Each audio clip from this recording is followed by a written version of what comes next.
നമസ്കാരം കൂട്ടുകാരെ, നമുക്കിന്നൊരു അടിപൊളി ഫിഷ് കറി വെക്കാം. പച്ചക്കുരുമുളക് അരച്ച അയിലക്കറി. ഇതേ സെയിം റെസിപ്പി ഉപയോഗിച്ച് നമുക്ക് ചാള അഥവാ മത്തി വെക്കാവുന്നതാണ്. അതിനായിട്ട് ഞാനിവിടെ കുറച്ച് പച്ചക്കുരുമുളക് എടുത്ത് വെച്ചിട്ടുണ്ട്. അപ്പോൾ കുരുമുളക് മിക്സിയിലോ അല്ലെങ്കിൽ അരകല്ലിലോ നന്നായിട്ട് അരച്ച് അങ്ങോട്ട് എടുക്കുക. ഇനി നമുക്ക് കറിക്ക് ആവശ്യമായ ഇഞ്ചി, വെളുത്തുള്ളി, ചുവന്നുള്ളി ഇതൊന്ന് ചതച്ച് എടുക്കാം. ഇതേപോലെ കല്ലിലിടിക്കാൻ മടിയുള്ളവർക്ക് മിക്സിയിലിട്ടൊന്ന് ക്രഷ് ചെയ്ത് എടുക്കാവുന്നതാണ്.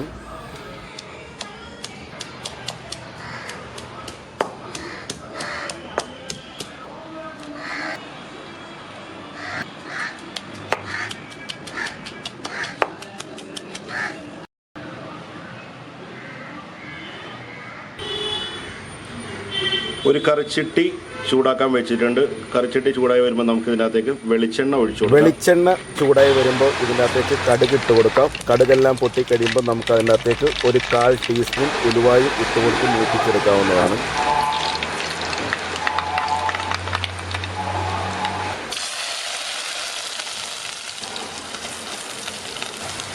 നമ്മളിതിനകത്തേക്ക് ചതച്ച് വെച്ച ചെറിയ ഉള്ളി, വെളുത്തുള്ളി, ഇഞ്ചി എന്നിവ ചേർത്ത് കൊടുത്തിട്ടുണ്ട്.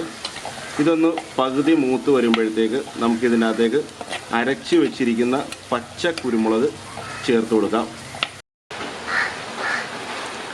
പച്ച കുരുമുളക് അരച്ച് വെച്ചത് ചേർത്ത് കൊടുക്കണം.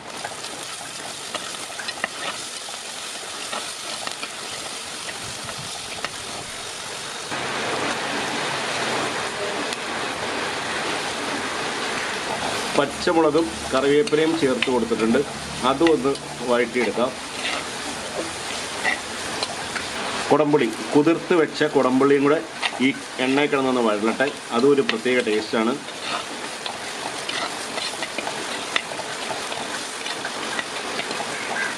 ഒരു 1/4 ടീസ്പൂൺ മഞ്ഞൾപ്പൊടി ചേർത്ത് കൊടുക്കാം.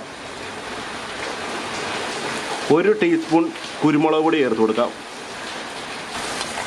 കുരുമുളക് പൊടി 2 ടീസ്പൂൺ വരെ നമുക്ക് ചേർത്ത് കൊടുക്കാവുന്നതാണ്. അതൊക്കെ അവരവരുടെ എരിവിനനുസരിച്ച് ചേർത്ത് കൊടുക്കുക.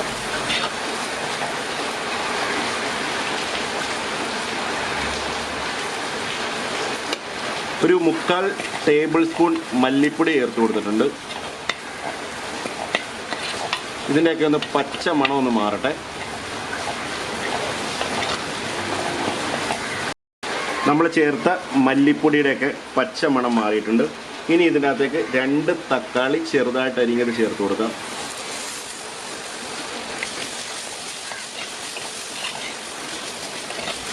തക്കാളി നമുക്ക് ഒരു 2 മിനിറ്റ് ഇതേ കൂട്ടൊന്ന് വഴറ്റി കൊടുക്കാം.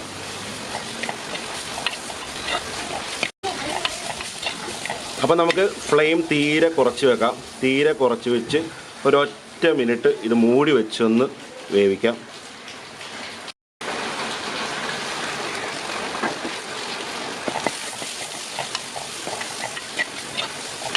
ഇനി നമുക്ക് ഇതിനകത്തേക്ക് പുളി കുതിർത്ത് വെച്ച വെള്ളം ഇരിപ്പുണ്ട്. അപ്പോൾ ആ വെള്ളം അങ്ങോട്ട് ഒഴിച്ചു കൊടുക്കാം.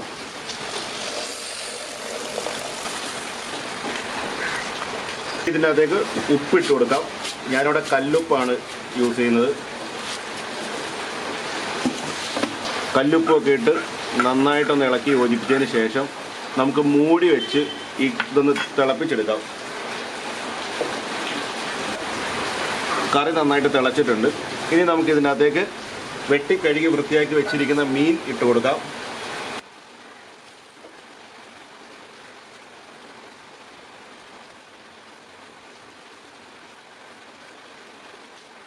മീനൊക്കെ ഇട്ട് കൊടുത്തതിന് ശേഷം മൂടി വെച്ച് ഒരു 5 to 7 മിനിറ്റ് ഒന്ന് കുക്ക് ചെയ്യാം. അപ്പോൾ നമ്മുടെ കറി നന്നായിട്ട് തിളച്ച് വന്നിട്ടുണ്ട്. ഇനി ഒരു 10 മിനിറ്റ് ഇത് തുറന്ന് വെച്ച് നമുക്ക് വേവിക്കാം. അപ്പോൾ അതിൻ്റെ ചാറൊക്കെ ഒന്ന് പറ്റി കിട്ടും. അപ്പോൾ നമ്മുടെ ചാറെല്ലാം പറ്റി വന്നിട്ടുണ്ട്. ഇനി നമുക്ക് ഇതിനകത്തേക്ക് 3 സാധനം കൂടെ ചേർത്ത് കൊടുക്കണം. അതാണ് ഇതിൻ്റെ അസാധ്യ സ്വാദ് തരുന്നത്. അപ്പോൾ നമുക്കിനി അത് ചേർത്ത് കൊടുക്കാം. തേങ്ങയുടെ പാലാണ്, അതായത് നമ്മൾ ഈ 1-ാം പാൽ എടുക്കുന്ന കൂട്ട് എടുത്തിരിക്കുന്ന പാലാണ്. ഇനി നമുക്കതിൻ്റെ അകത്തേക്ക് ഒരു 3-4 തണ്ട് കറിവേപ്പില വെച്ച് കൊടുക്കാം.